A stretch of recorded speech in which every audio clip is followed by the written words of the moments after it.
On the outskirts of Lima, Peru, bodies emerge from the sand. Their wounds are horrific. This person died a very violent death. These skeletons may revolutionize our understanding of one of the pivotal events of world history: the Spanish conquest of the Inca.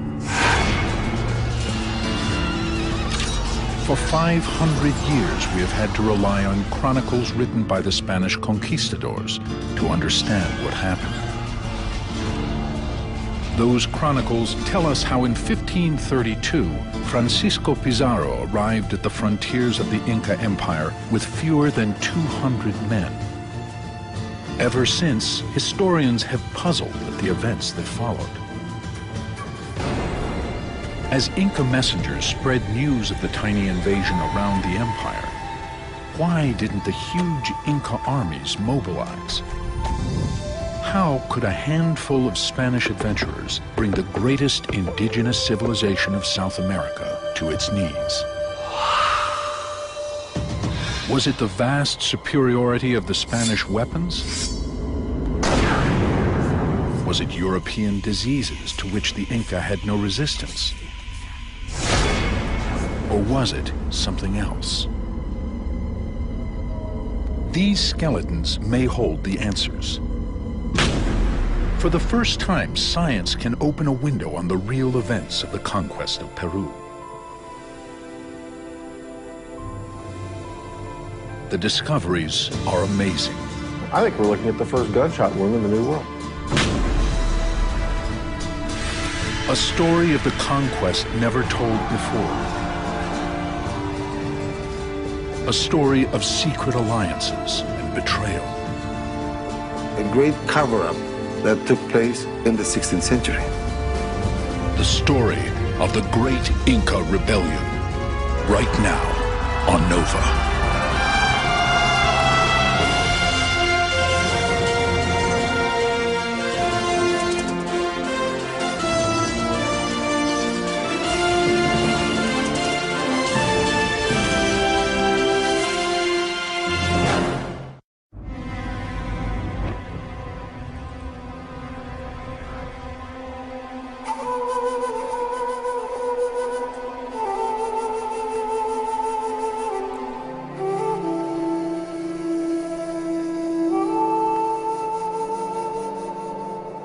For 3,000 years, the mountains and coasts of Peru were home to the most advanced civilizations of South America.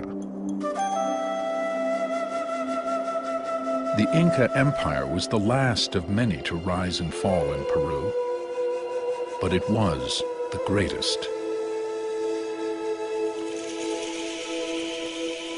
The Inca were the Romans of the New World. Incomparable builders and engineers, they created Machu Picchu, the most sophisticated road system of the Americas, and countless masterpieces of gold. But their real genius was for conquest. In the 15th century, they used it to conquer the entire Andean region. The ghosts of that fierce Inca empire still haunt Peru's modern capital, Lima.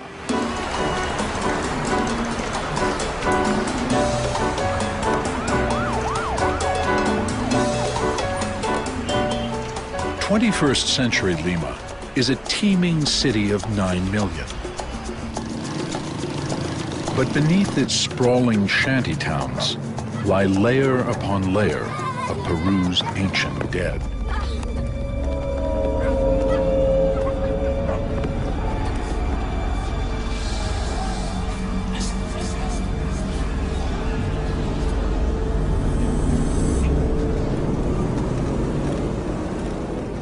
For over 20 years, Peruvian archaeologist and National Geographic grantee Guillermo Koch has been working to unravel the mysteries of these Indian grave sites. Nobody knows more about the ancient burials of Lima. Límpialo con la brocha nomás, eso es lo que hay que limpiar con la brocha. Con la escobilla, con esa. At the beginning of March of 2004, the city was going to open a new highway in the area that we suspected that had a cemetery. Now we decided to put a trench in order to test if was or wasn't a cemetery. The site Guillermo was investigating was an apparently unremarkable hillside in a suburb of Lima called Puruchuco. He set to work with his colleague of many years, archaeologist Elena Goicoechea. Hola, Willy. Hola, Elena, ¿cómo estás? Very quickly, their test trench yielded results. The result of the test was about 20 graves in a trench that was 2 by 8 meters. That finding led us to conclude that that little ravine was in fact a cemetery.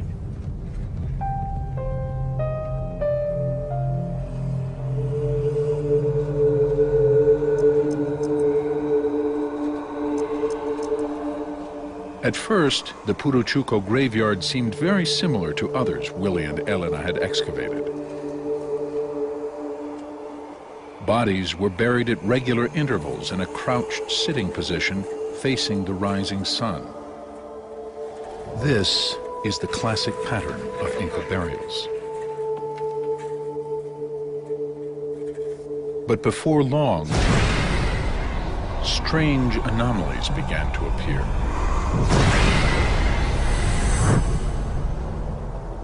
Very soon, when we were into the excavation, we noticed that there was a number of individuals that they didn't conform to the standard, to the what we may call the burial pattern. In the lower layers of the cemetery, everything seemed to be as Willie would expect in a well-organized Inca graveyard. But on top of these was a layer of bodies buried near the surface, which was like nothing he or Elena had ever seen. Sí, porque la proyección del fardo va hacia acá. The body is stretched out this way, facing west. Normally, it should be facing that direction, east. The orientation is all wrong, just like the others. The more they uncovered, the more surprises they found. On top of the corpses of the traditional Inca graveyard, bodies had been thrown in chaotically.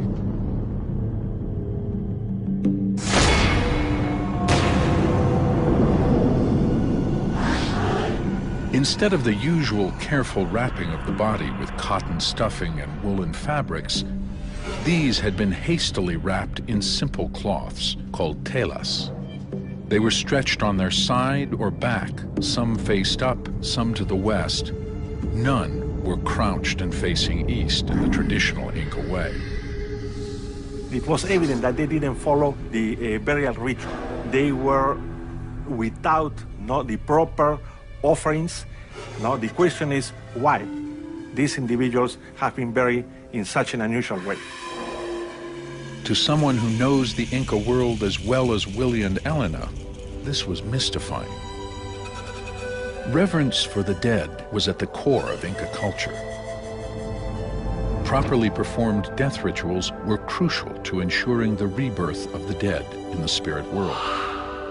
Hence their burial in a crouched, expectant pose facing the sunrise, symbol of rebirth. Against this backdrop, the treatment of the bodies at Puruchuco was doubly surprising. It's as if the moment they died, they just wrapped them in a cloth, brought them to the cemetery, and stuck them in the ground chaotically, not the usual Inca way. When Willie and his team unwrapped the loosely covered skeletons, what they found was even more shocking. Almost all bore marks of extreme violence.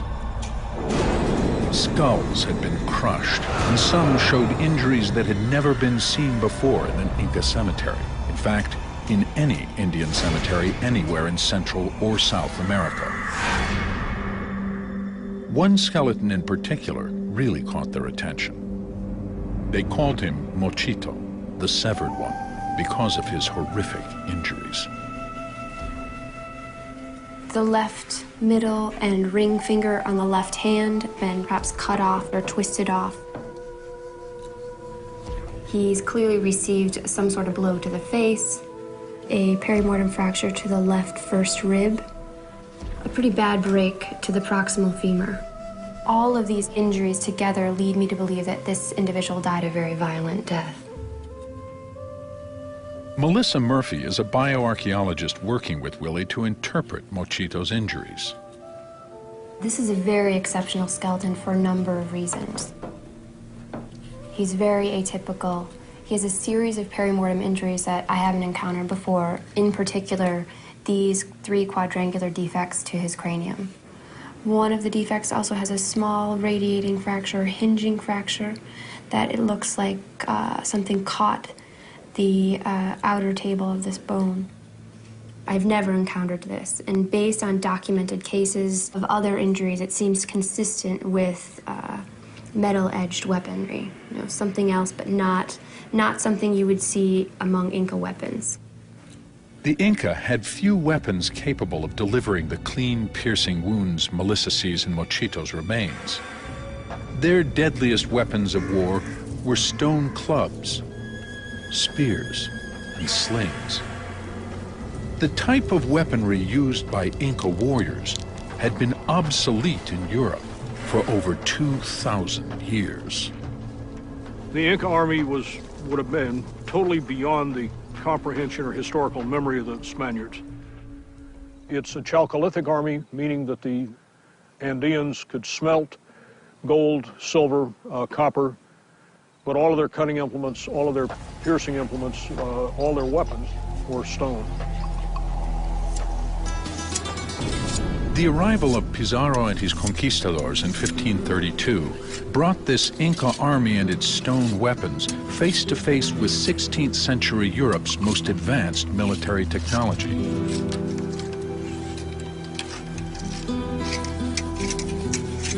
It was only 40 years since Christopher Columbus had claimed his first discoveries in the New World for Spain. Since then, indigenous populations of the Americas had been overwhelmed by the relentless Spanish expansion. One reason for that was that the Spanish brought with them 2 things the Indians had never seen before. The Spanish had enormous advantages of mobility. Their horse was perhaps the second largest advantage they had. The greatest advantage was their possession of steel weapons. The strange wounds on the top of Mochito's skull made Willie and his team think of stab wounds delivered from horseback. Could the bodies in the graveyard be victims of Pizarro's conquistadors?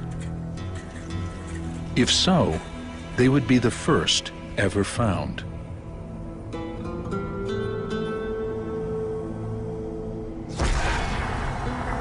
The injury to another skull seemed to prove the link to the conquistadors in an even more dramatic way. What's especially anomalous about it is that it has a large circular defect on the left parietal that looks suspiciously like a gunshot wound. And it looks like as the projectile exited the face and exited this area, it came apart and the entire face was fragmented. What's especially exceptional about this is not only that we have, in fact, the entrance wound and the exit wound that I just showed you, but also that I recovered the plug of bone that actually was in this position on the inside of the skull. This could be a momentous discovery. It would be the first documented gunshot wound in the New World.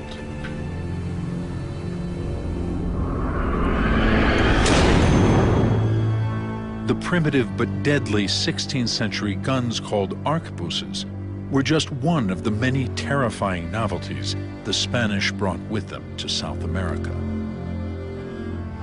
The Spanish arquebuses of the conquest were no more awkward than European infantry muskets 100 years later, a bit heavier for the projectile weight, but the Spaniards knew how to use them. They knew how to use them well.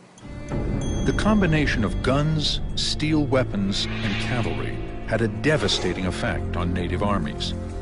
The Inca had no defense against any of them. The European response to a cavalry charge had been learned over centuries of exposure to mounted combat. Over the short term, the Inca had no response whatsoever to cavalry. And there was yet another deadly cargo brought by the Spanish which would eventually decimate the Inca population: disease. But no one is sure exactly when the first epidemics arrived, so Willie's team concentrate their efforts on the more obvious injuries to the skeletons. If the suspected gunshot wound is real, it would be unprecedented. So Melissa needs proof. She hopes that X-rays might reveal traces of metal around the edges of the wound. Here we're seeing really where the exit wound was, and we were really expecting to see metal residues, really bright white that's distinct from the bone and the teeth in the film.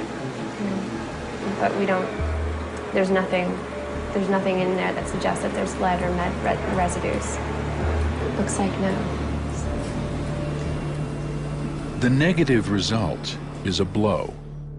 To Melissa and Willie, the wound clearly suggests a gunshot. They just can't prove it. Perhaps the metal traces left by the musket ball were too minuscule for the X-rays to detect. So Willie decides on a bold course of action. He calls on one of the world's foremost crime labs. It is 4,000 miles away at the University of New Haven in Connecticut. With cutting-edge forensic techniques, if any place can get some results from the skeletons of Puruchuco, it is here. Top forensic scientists Al Harper and Tim Palmbach have examined hundreds of gunshot wounds, a lot fresher than the one in Peru. Before long, Al and Tim are in Lima. The lure of examining what may be the first gunshot wound in the Americas is irresistible. Dr. Koch? Hi. Good morning. Welcome to our lab. Albert Harper, how are you? Nice to meet you. Very nice to meet you. Lab, no? It's come in. Very interesting. Willie's lab contains the remains of over 3,000 Inca burials. Work on this astonishing collection of mummies and skeletons has been temporarily abandoned as Mochito and his band take center stage.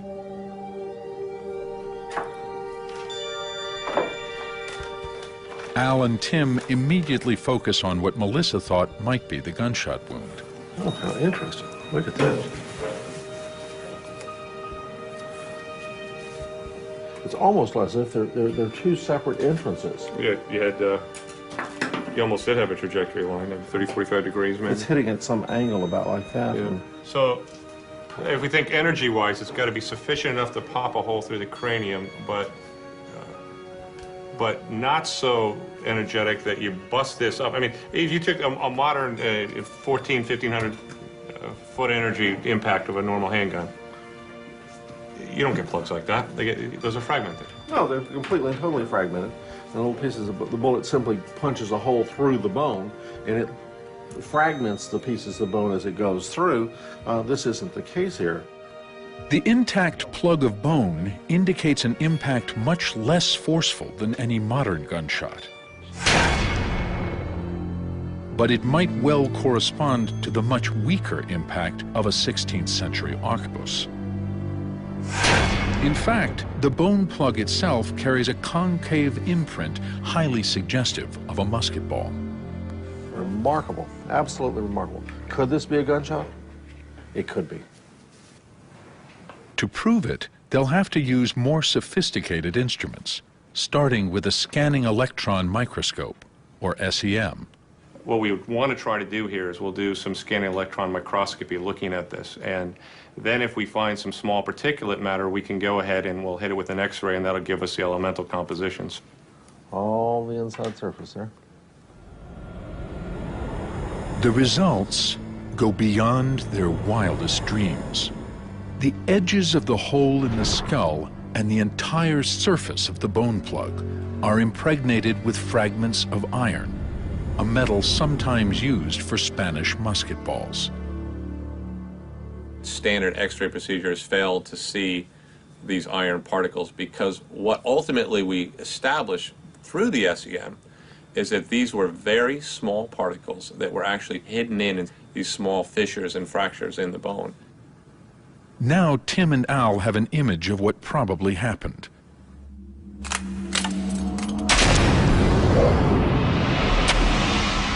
As the musket ball punched into the back of the skull and passed through the head, it left iron fragments deep inside the bone, which had stayed there for 500 years. Honestly, when we were first confronted with the possibility that there was a gunshot wound some 500 years ago, we were skeptical. And as any scientist would do, we sought to disprove that. Simply, there's nothing that we have found or evaluated that is inconsistent with that having been indeed a gunshot wound.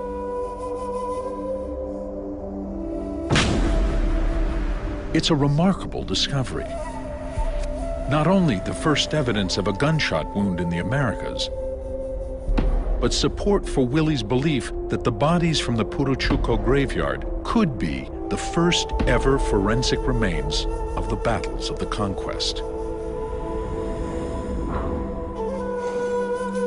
The questions posed by these precious bones are tantalizing. What other stories do they have to tell? Who was Mochito? How did he and his people die? As forensic science opens a window on the Spanish conquest of Peru, what more will we see through it? Will it confirm what the Spanish wrote in their chronicles? That courage, along with guns and steel swords, gave a tiny band of conquistadors such an advantage they could vanquish thousands.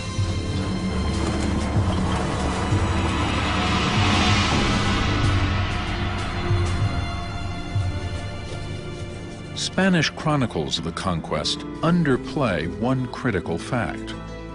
When Pizarro and his conquistadors arrived in Peru, the Inca Empire was falling to pieces. It had been formed only 100 years earlier, when the Inca had spread out from their capital at Cusco to overwhelm the many different Indian chiefdoms of the region. By 1532, many of the empire's over 10 million inhabitants were fed up with Inca rule and all too willing to ally themselves with the Spanish in a bid to break free of Inca domination.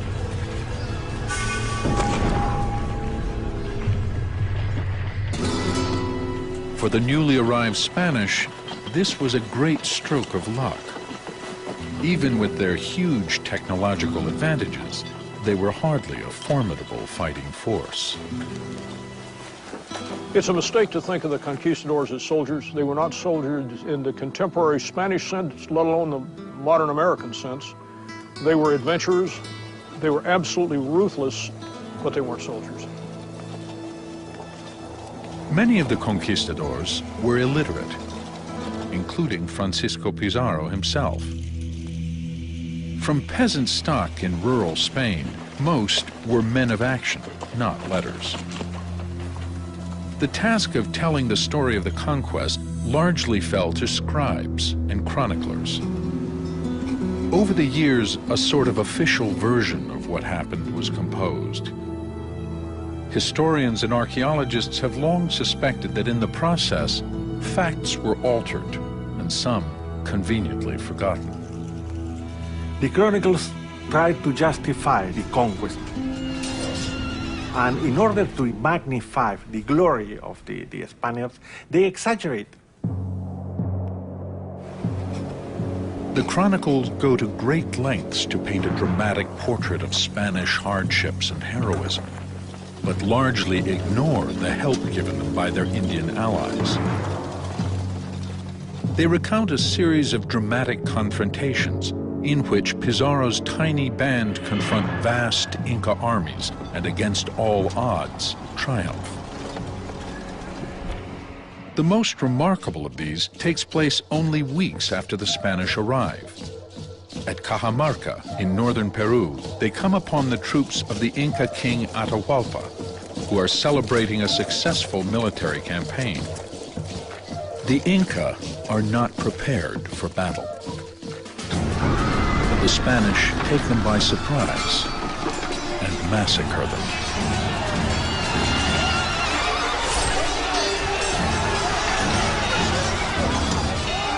In the process, they take the king hostage.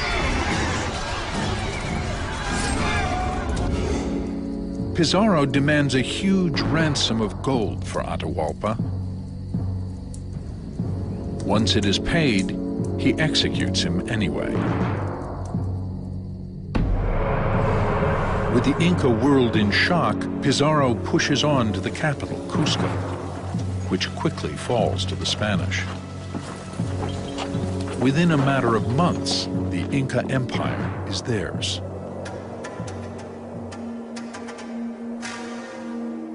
It takes 4 years for armed Inca resistance to materialize. In 1536, Inca armies mobilize and throw themselves at the conquistadors both in Cusco and the newly founded Spanish city of Lima. The Great Inca Rebellion has begun. According to the chronicles, on August 10, 1536, Francisco Pizarro is in Lima. He watches in terror as a vast Indian army sweeps across the coastal plain. God save us from the fury of the Indians, is all he can say. It was during the siege of Lima that followed that Mochito and his people probably lost their lives.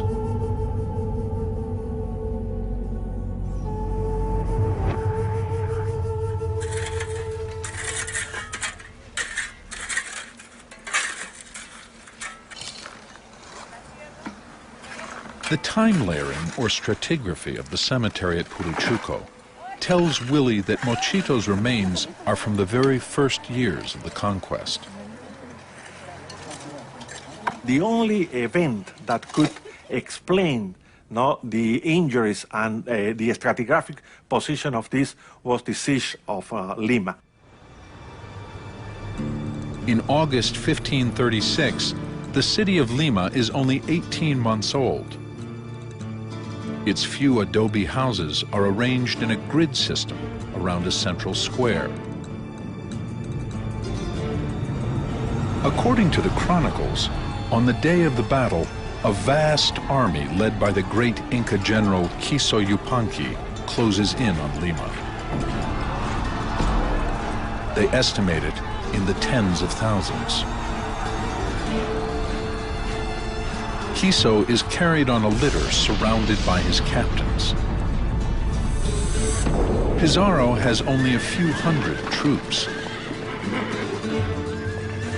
With the odds stacked against him, he decides to gamble everything on one desperate cavalry charge. The Spanish always try to kill leaders first because they know this devastates enemy morale. So the cavalry hacks its way through the Inca troops towards Quiso and his captains. In front of the Spanish charge, the captains fall back, exposing Quiso.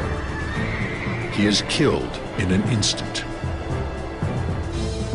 The Inca army retreats in disarray.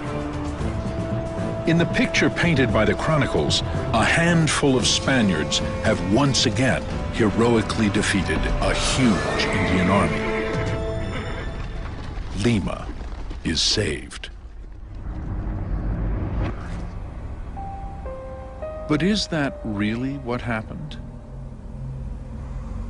Now, for the first time, we will be able to re-examine the Spanish version of events.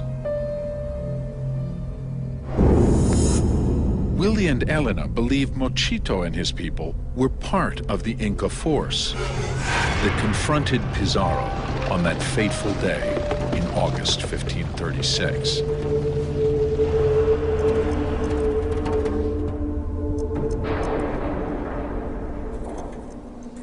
The finding of these individuals is very important because we can confront the descriptions contained in the European documents with material evidence, with the reality. A sort of forensic work, no, in order to prove or disprove those narrations. Of all the burials found at Puruchuco, Mochito's stands out. His head had been wrapped in blue cloth. He was in the center of the cemetery. The way he was buried make Willie and Elena sure Mochito had special status. He was a leader. They're actually bones of the hand. As Tim and Al work on Mochito's remains, they discover that many of his injuries seem consistent with the classic account of the siege of Lima. Perhaps he was one of the captains close to the Inca general who were cut down by Pizarro's cavalry charge. This in itself might explain his terrible injuries. The mandible has been fractured with an incredible amount of force. Normally the chin bone is very strong and is very resistant, but this one has been snapped with the force coming down from the outside, forcing it apart, breaking off this little piece of bone that's missing. Who knows where that went? So some terrible thing has happened there. And then, in examining the vertebra, find that the thoracic vertebrae are all intact, but we look at the ribs. Part of the rib has been, the first rib has been snapped off, and we see additional damage to the inside of the sternum, or the breastbone, where it's been snapped, not in one, but two, but in 3 different places. An amazing amount of force has been applied to the outside of this person's body. Something very large, very heavy, perhaps a great big rock or even a horse. And over in this corner we can see what Sharp, piercing wounds to the skull and crushing wounds to the torso are exactly what you would expect in somebody killed in a cavalry charge. But when Al and Tim come to examine the remains of the people who died with Mochito, they seem to tell a very different story. It's very unusual to see this kind of pattern. So many of them have had severe blunt force trauma, broken the skull completely apart. You know, you get the occipital bone broken, plus you get injuries to the face and orbits. A lot of it to the left side, as if a blow's coming in to the right. While a few of the death injuries look like they were dealt by Spanish steel, the great majority point to a very different type of weapon. And it's an object that's approximately 2 to 3 centimeters in diameter, and it takes out the left zygomatic arch, breaks the face, breaks the back of the skull, breaks the occipital bone, all in one piece. Whatever happened to this person was an extremely violent death. And the shattered skulls hold yet another shocking surprise. A tiny bone beneath the ear indicates that some are women. 2 or 3 of them appear to be female. You can tell by the small mastoid processes. And they've got signs of injury, too. Is this evidence that women fought alongside Mochito and his men? If so, like many of the Puruchuco finds, it would be unprecedented.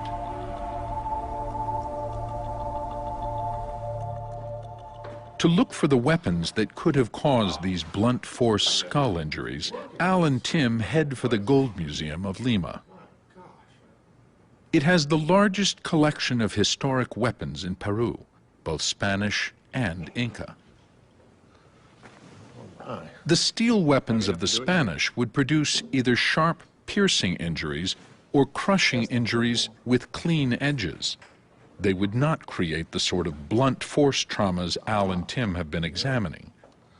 It's not Too square. narrow. What sort of weapon could have created those? Besides, Tim and Al go on to look at the Inca weapons. Tim, look at this thing. Yeah. It's really heavy. Can you imagine what would happen if that got swung at somebody? Yeah, isn't that about the same kind of configuration as some of the facial and the head injuries you were looking at? Sure, it's just about the right size, and certainly if that... So that would punch the skull in more than just a flat kind of fracture? Absolutely. Right. Fracture all of the fine bones of the face. Well, that might be why a lot of the skulls you weren't finding the small bones, because they're probably so busted up that they disarticulated, right? Absolutely. Well, that's an incredibly lethal weapon.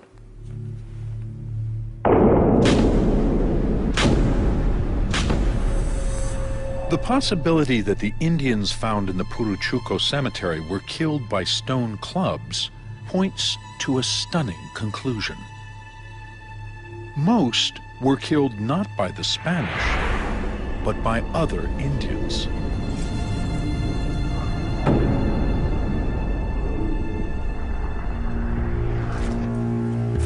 Of 70 individuals in the Puruchuco cemetery, only 3 show clear signs of being killed by Spanish weapons. This directly challenges the account in the chronicles. So what really happened at the siege of Lima? Willie knows that to get to the bottom of this mystery, he needs the collaboration of other disciplines. Not just forensic scientists, but historians too. For 500 years, we've been told a handful of Spaniards and their irons and their horses were able to take an entire empire. Since we historians have gone beyond the chroniclers in the last 3 decades, this official version can be challenged. Historian Efraín Treyes has been studying the historical records of the early Spanish colony in Peru. They are housed in places like this, the archive of the Franciscans at the convent of San Francisco de Lima. Efraín's attention was drawn to a long-forgotten court case which took place in Lima many years after the siege. It sheds dramatic new light on the events of August 1536.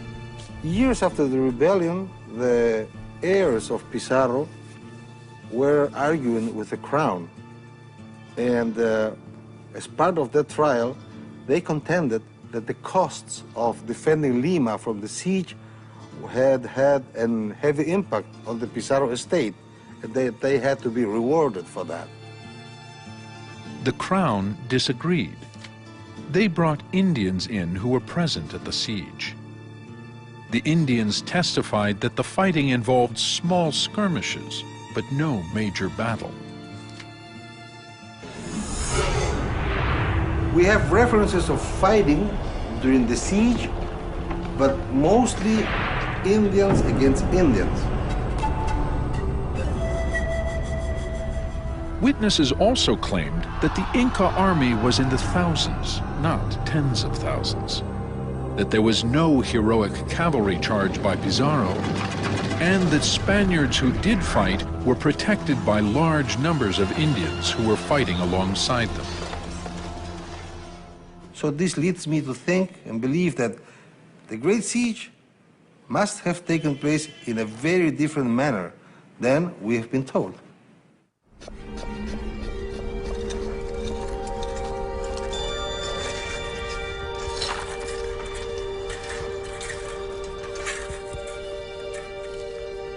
Willie's discovery that most of Mochito's warriors were killed by other Indians supports the version of events that emerged at the trial.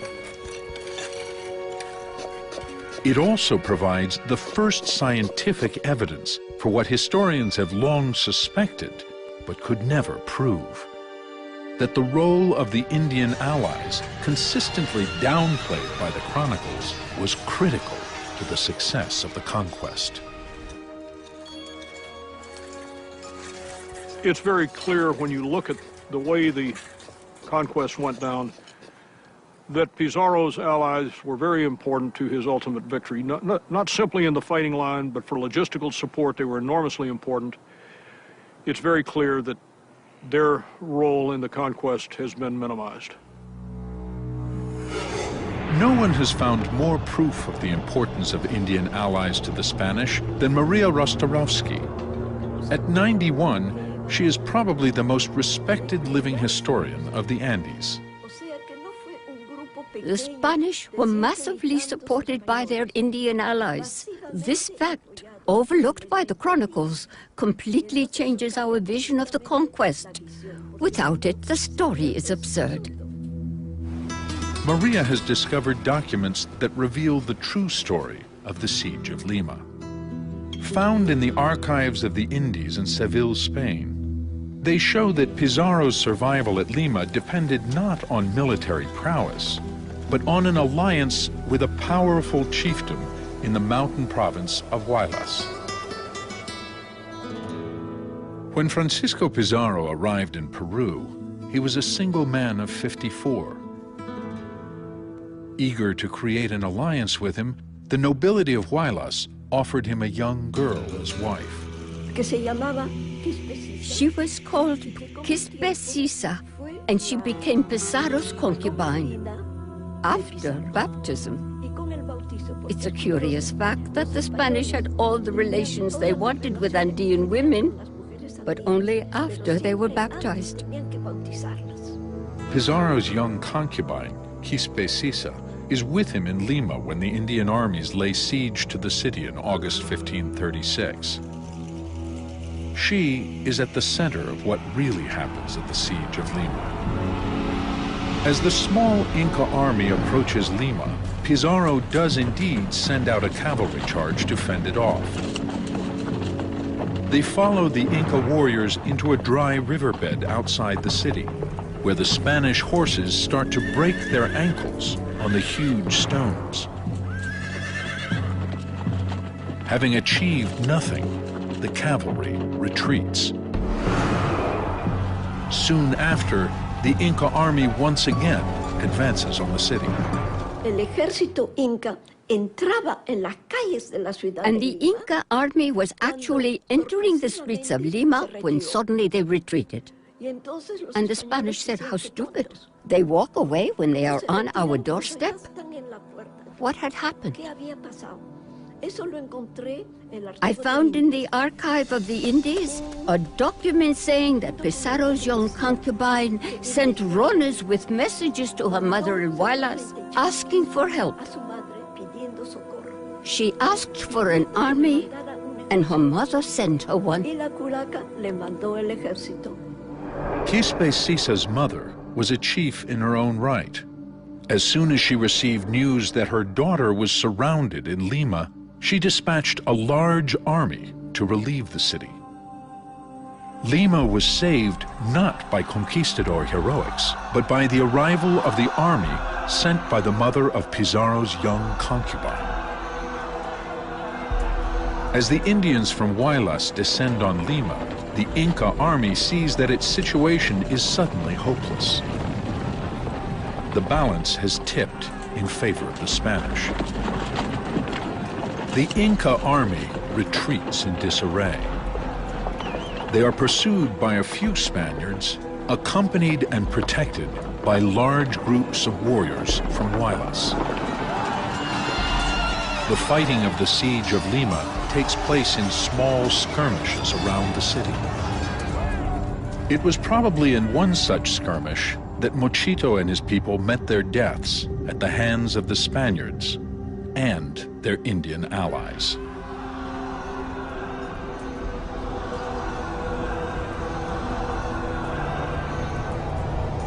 Now, finally, we can tell the story of that last day of their lives.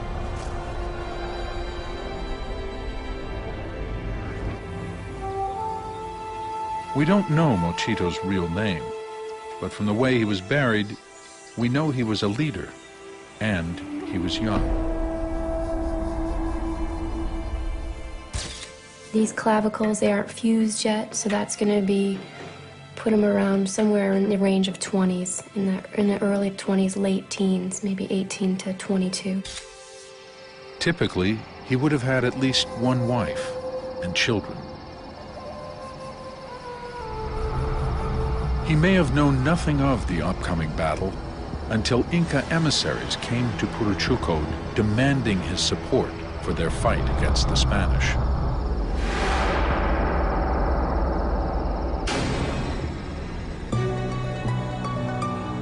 On the morning of the attack, he would have set out from Puruchuco to cover the 5 miles to the new Spanish settlement at Lima.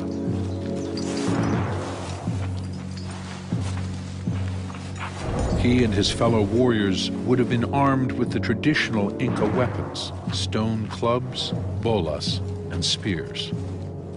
They were accompanied by their women, not as warriors, but probably as carriers of food and water for the day's fighting. Don't forget that the viruses might have already arrived and decimated the indigenous population. Since they had lost so many warriors, it was probably women who carried the supplies.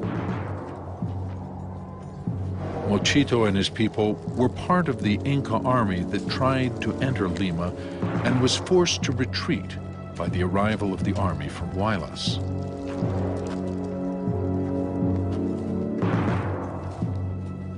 One likely scenario is that as they tried to make it back to Puruchuco, they were hunted down by a small band of Spaniards with their many Indian allies.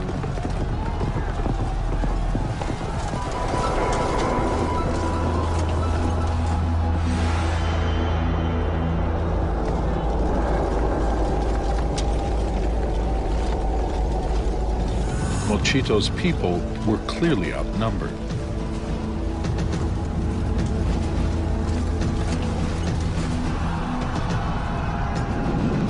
Their deaths came with savage brutality.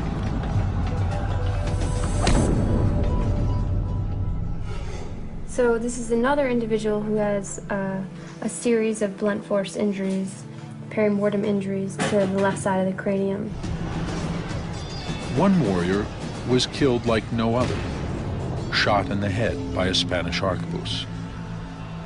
The first recorded gunshot victim in the New World. It is very clear that everything we've evaluated is consistent with indeed this being a gunshot wound. No one was spared the slaughter, not even the women. This is a young woman, and she's been hit very hard. As a leader, Mochito would have been attacked with special ferocity.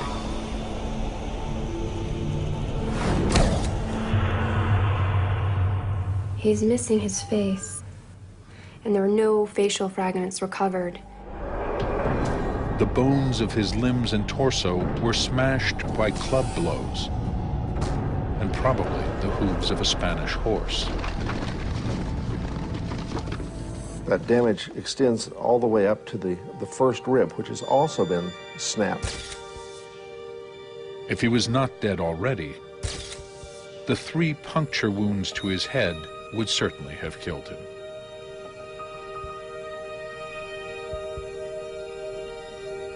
When we have a chance to look at the CAT scans where we can actually peer inside the skull, we can see that the inner layer of the skull is punched out in all 3 cases. That much force pushing into the skull would have caused death.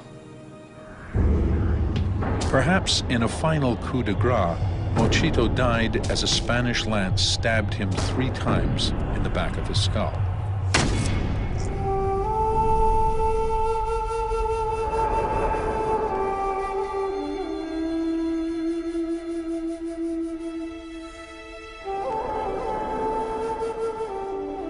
Sometime later, the people of Puruchuco came to gather their dead.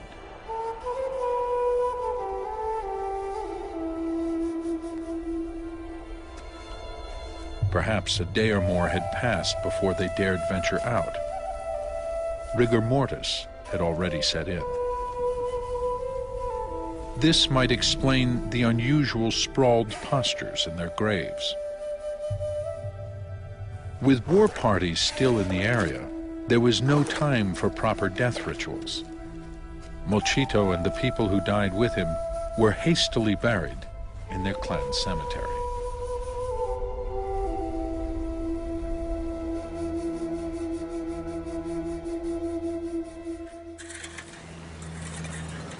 From their remains, the work of archaeologists, scientists, and historians has uncovered a long-hidden truth. The conquest of Peru was a matter of Indians fighting Indians. Indians took Cusco. Indians defended Cusco. Indians attacked Lima. Indians defended Lima. Now we have solid evidence. Why was the massive participation of Indian armies in the Spanish conquest of Peru left out of the chronicles? Very straightforward. The Spanish were indebted to their allies. They didn't want to remember their debts. To gain their support, the conquistadors promised their Indian allies the independence and influence they had been denied by the Inca. After the conquest, the promises were all conveniently forgotten. There has been a political interest to erase from the historical landscape all the indigenous elements that helped Pizarro.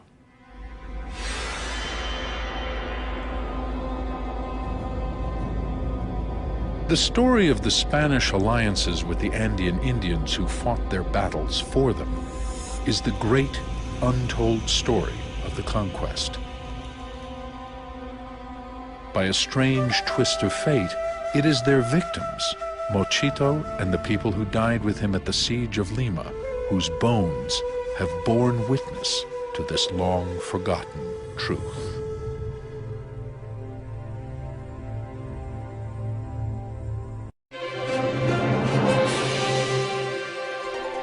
On NOVA's Great Inca Rebellion website, see in detail how a Spanish conquistador and an Inca warrior were outfitted for battle.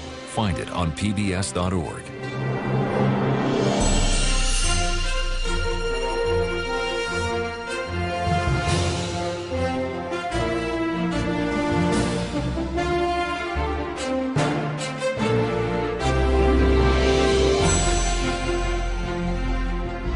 Educators and other educational institutions can order this or other NOVA programs for $19.95 plus shipping and handling. Call WGBH Boston Video at 1-800-255-9424.